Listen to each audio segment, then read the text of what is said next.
Hi there, it's Marie from Creations, Photography and Design. The other day I saw a demonstration on how to make a photo montage template. The result was lovely, but no offense intended. The journey to get there was slow and awkward. I kept saying, there's a faster way, there's a better way, there's an easier way. And I thought perhaps that I better actually follow through and show you what happens. First of all, I want to let you know that I have personalized my workspace. It probably doesn't look like yours. Yours may look more like the Essentials workspace, which I see in a lot of demonstrations, or perhaps the photography workspace, which is where I started from. And after I got it around to suit myself, I went ahead and made a new workspace and saved it. And I always save by the date, so I can always tell which is my most current workshop. Okay, let's get started after I've done the housekeeping. The easiest way to make montage is new, or file new, and we're going to just click the photo part here. And as we scroll through, you can see there are a bunch of templates that are offered for free on Adobe Stock. And if you want more, you just go to Adobe Stock and here's a whole bunch of mock-ups and templates here. I have better luck when I search for free templates.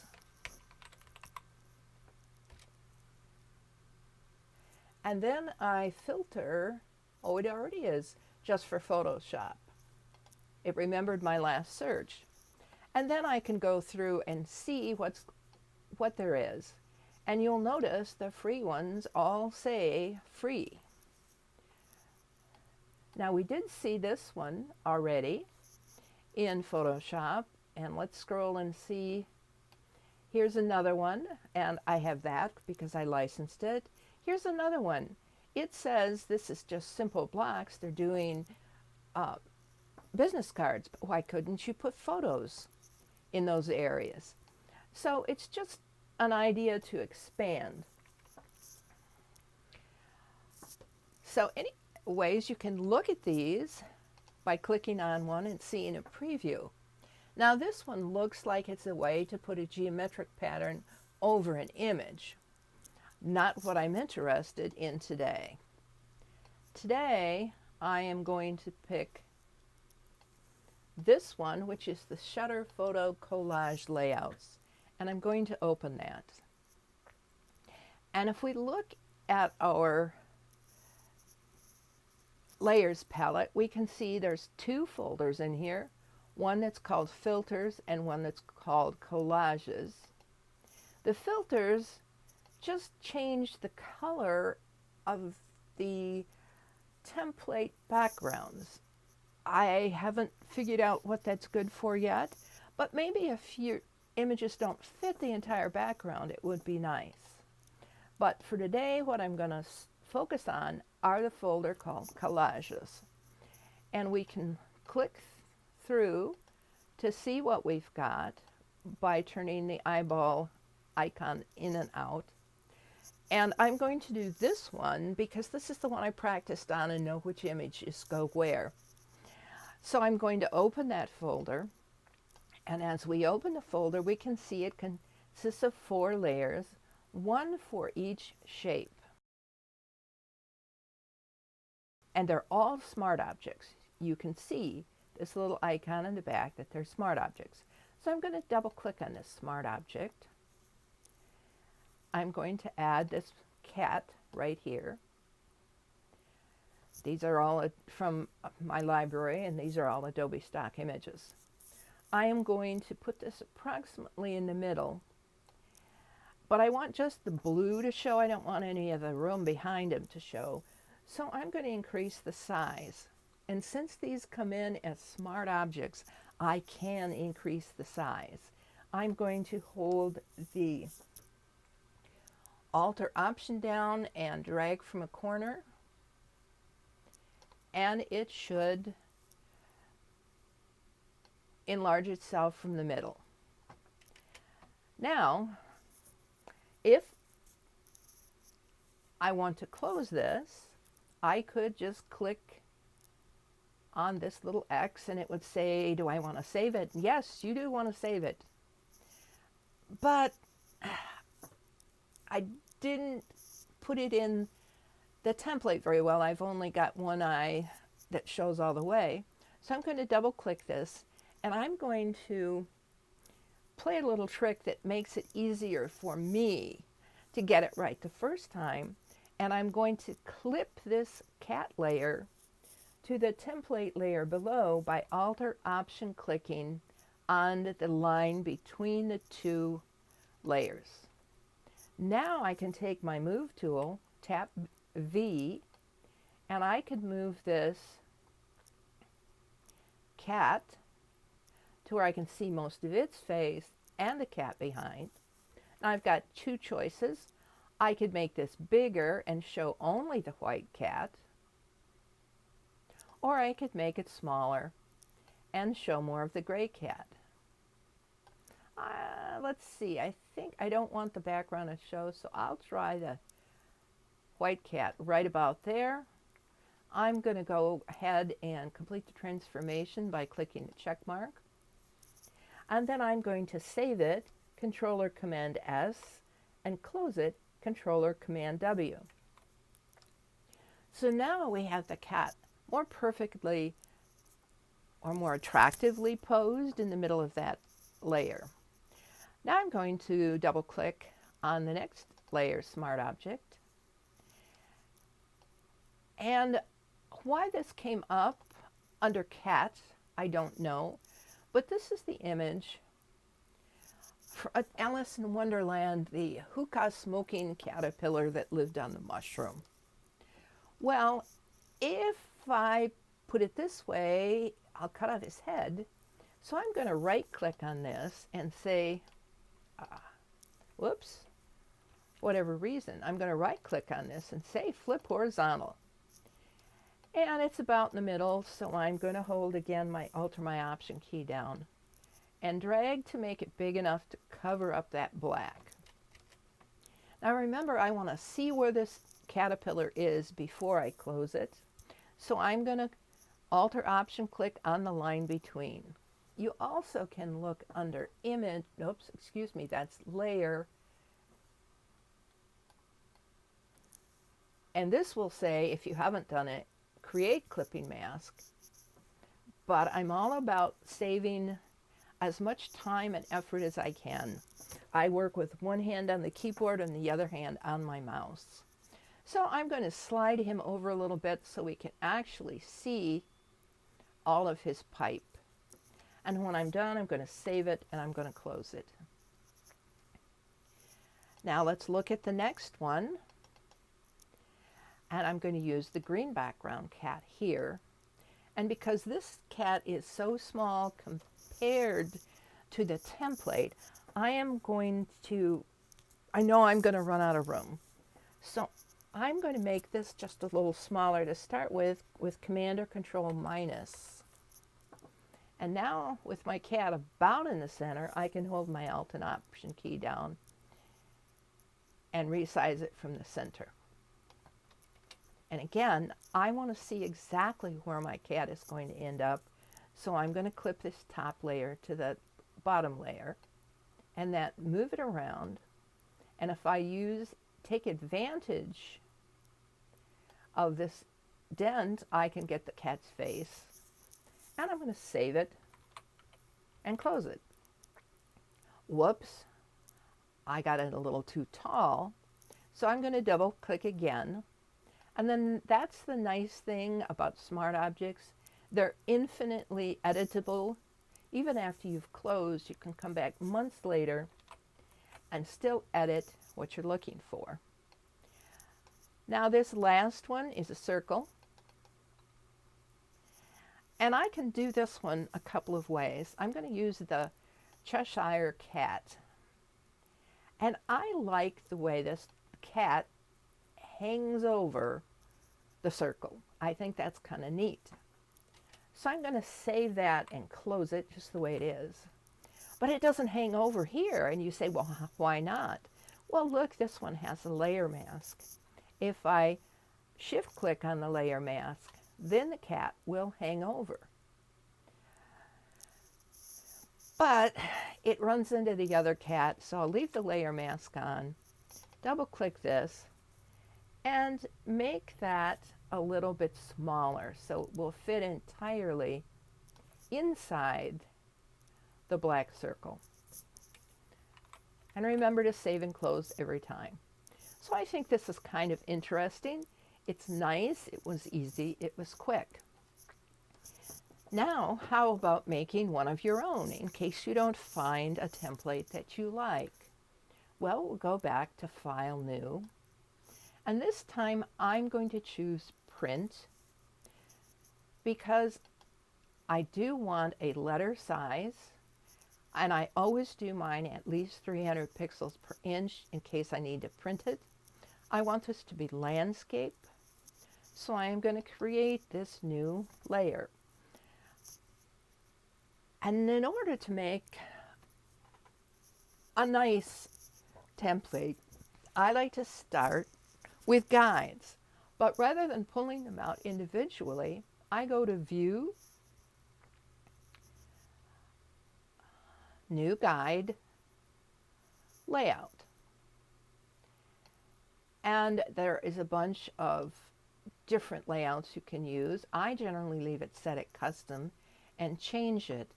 I want to have 6 columns. I want to have a gutter of 0.1. I do want rows, and I want 5 rows. And I'm going to tab down and make sure the gutter is 0.1 again, and you can see these change on the fly. I also want an outer margin on this, and I want them all to be 0.1, so I'll 0.1 tab, and so on. And you can see now I've got that margin on the outside edge, and I say OK. Now there's one more thing that we want to check in the View menu, and that's Snap. We want to snap to any guides, any layers, or any document bounds. So I want to snap. All right. I am going to change my foreground to a soft gray. I find the gray is easy on the eyes, and it tells me it's going to be background. Now I'm a little retentive. I like things going from left to right and from top to bottom. And the only way that I have figured out how to do this without changing layer orders is kind of start backwards at the bottom right-hand corner. So I'm going to do a new layer, and I'm going to tap M for my rectangular marquee tool. And if you don't get the rectangular marquee tool, right-click, and you can change it off whatever else it was. So I'm going to get my marquee tool somewhere near the corner. It doesn't have to be exact because it will snap to us. And I'm going to drag it diagonally to the opposite corner. I'm going to make this a square. I want it big enough to show some stuff, and it looks like it's all the way on. I don't see anything out of bounds. So I'll fill this with my gray color. And if the keyboard shortcut for that is Alt Backspace or Option Delete. If we wanted to fill with a background color, it would be Control Backspace or Option Delete. Way better than trying to go up to the fill menu. And now I'm done with the marching ants, so I'm going to Command or Control D to get rid of them. Now I need 3 of these across the bottom. I could use the shortcut Control J to jump this to a new layer, but then I'd also have to move it someplace because it would be in the same location, so I'd have to move it over. Well, I tend to be the lazy photographer. If I can do something in one step, I'm going to do it in one step instead of taking 2. The trick is here we need to have our Move tool active, so I'm tapping the V key. And I don't want this to move up and down. I want it to move, just slide right over really nicely. And in order to do that, to constrain it to that, I will hold down my Shift key. And to pop it up on a new layer, I'm going to hold down my Alt or Option key. And then I'm going to click and drag this to the left. And you can see when I get to the right place, I'll have the auto align markers on there, all this pink stuff. And when I've got it right, that pink box will say this is exactly 0.1 inch apart. And I'm going to do the same thing again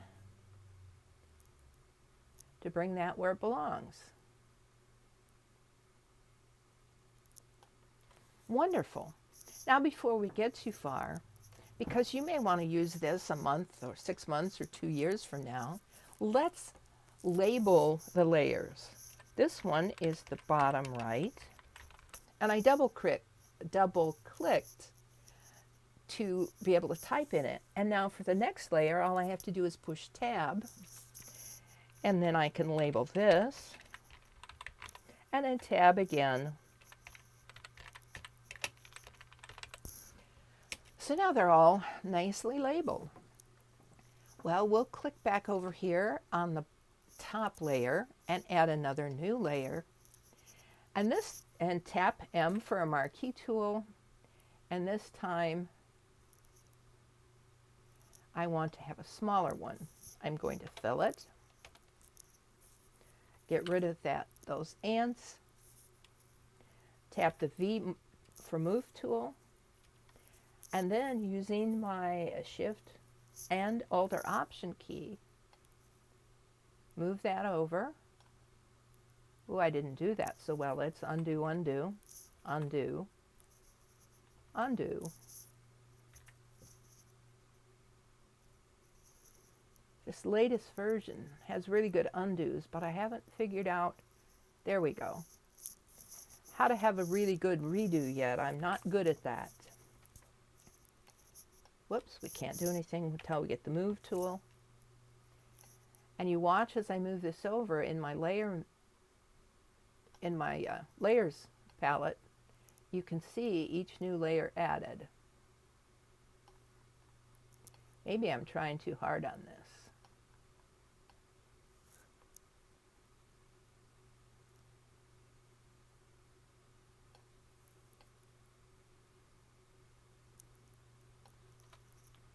Okay, fantastic. Let's label them. And I'm going to call this middle, and I'm just going to number them as I tab between.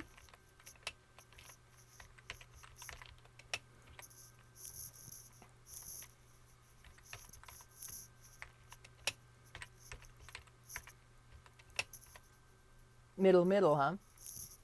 Yeah.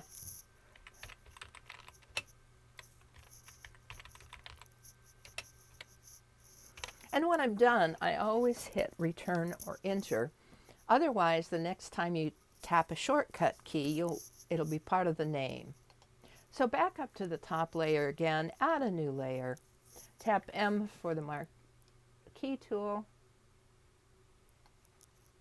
And let's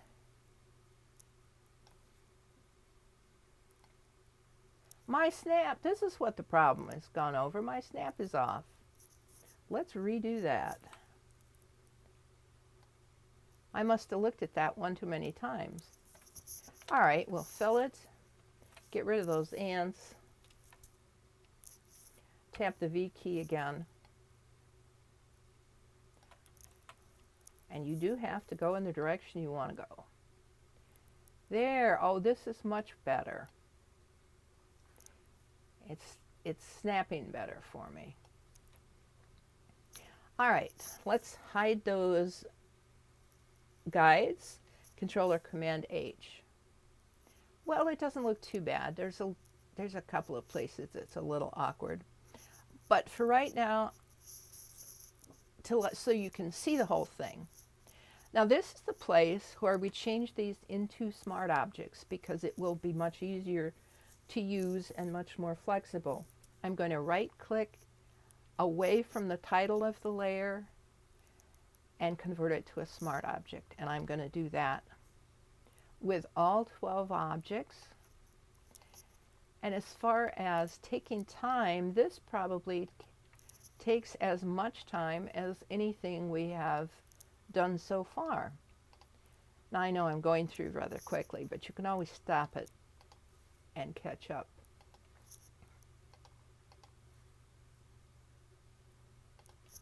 I wished I could do all of these into a smart object at once, but if I select more than one layer, all of them go into the same smart object, so it didn't work very well. Okay. Now I am going to go back up to my top left, because that's where we always have to start, right?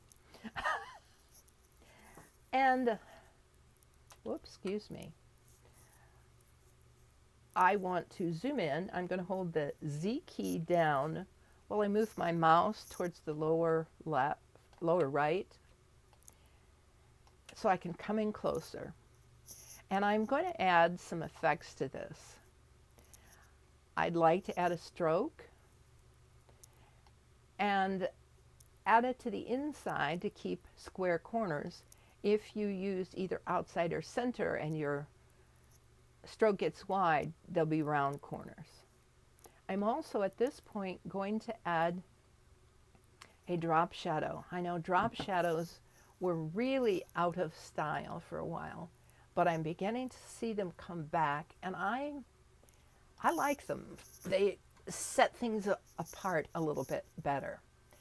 Now I want the light coming from the top left-hand corner, so I'm going to set it towards that direction. And I'm going to darken this so you can see it. If you can't get it where you want it with the little dial, you can always click and drag in here and show it just about anywhere. And I want it just barely to show. And I'm going to darken it up or lighten it up a little bit. And you can also play with the size, which will soften the edge, and say OK. Now I am going to right click on the word effects, and I am going to copy the layer style.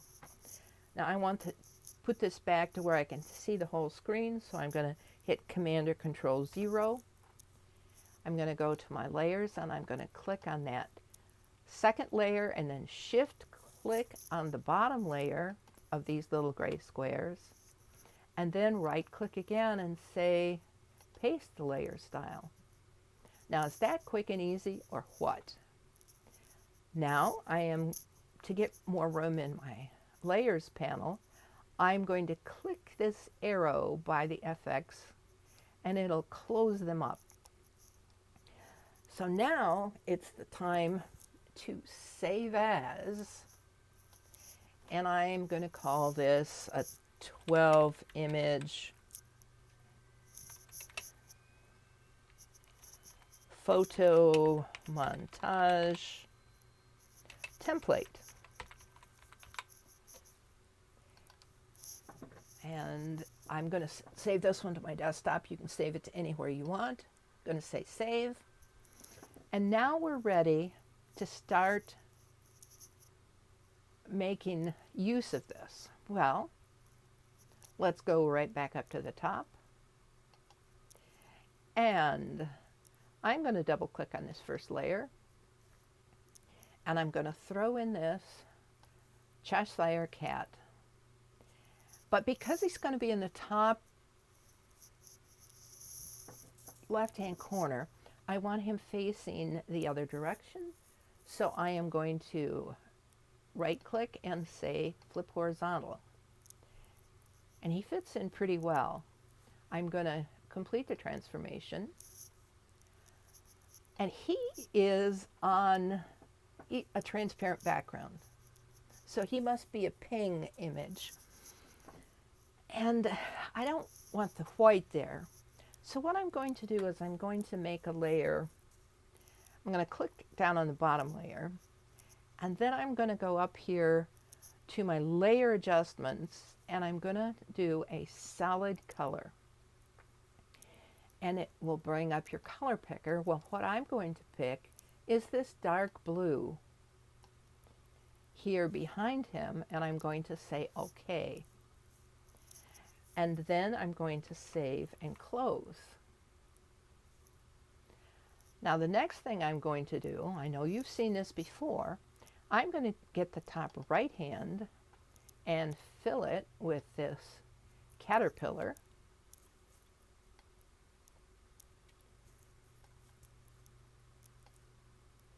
And I want him nice and big. I want him to fit in there.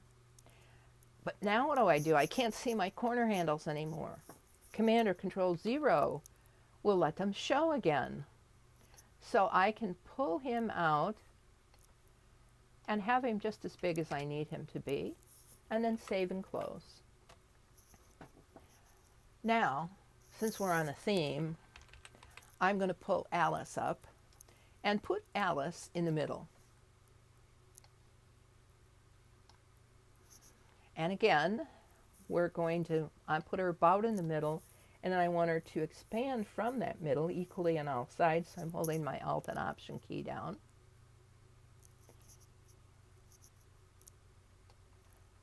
Okay, I'm going to hit Enter to accept that.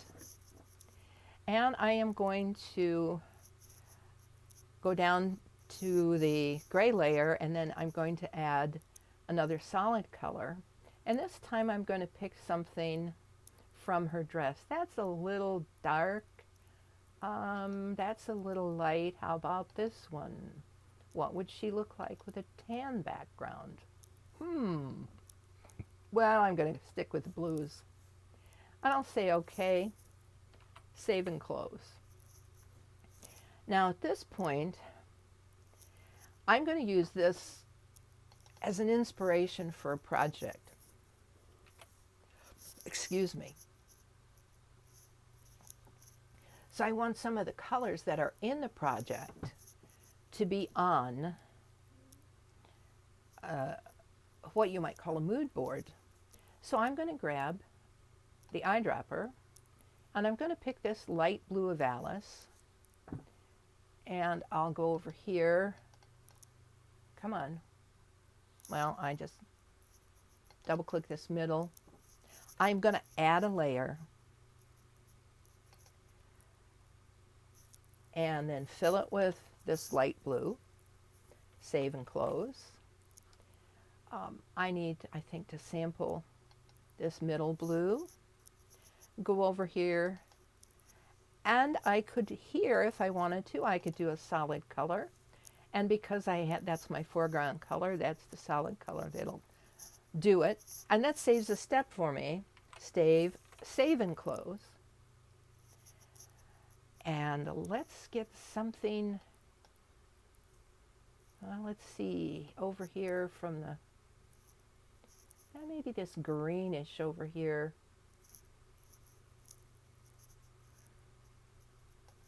From the worm.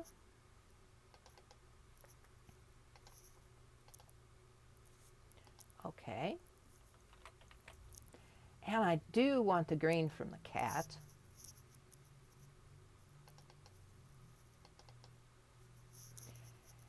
And I've just recently started using these solid color and the gradient colors in, and they have saved me so much time. They are so much easier. So now we have the beginnings of a nice idea board. We might want to add the Mad Hatter and the March Hare and the Mad Queen of Hearts. and some more colors just to inspire us.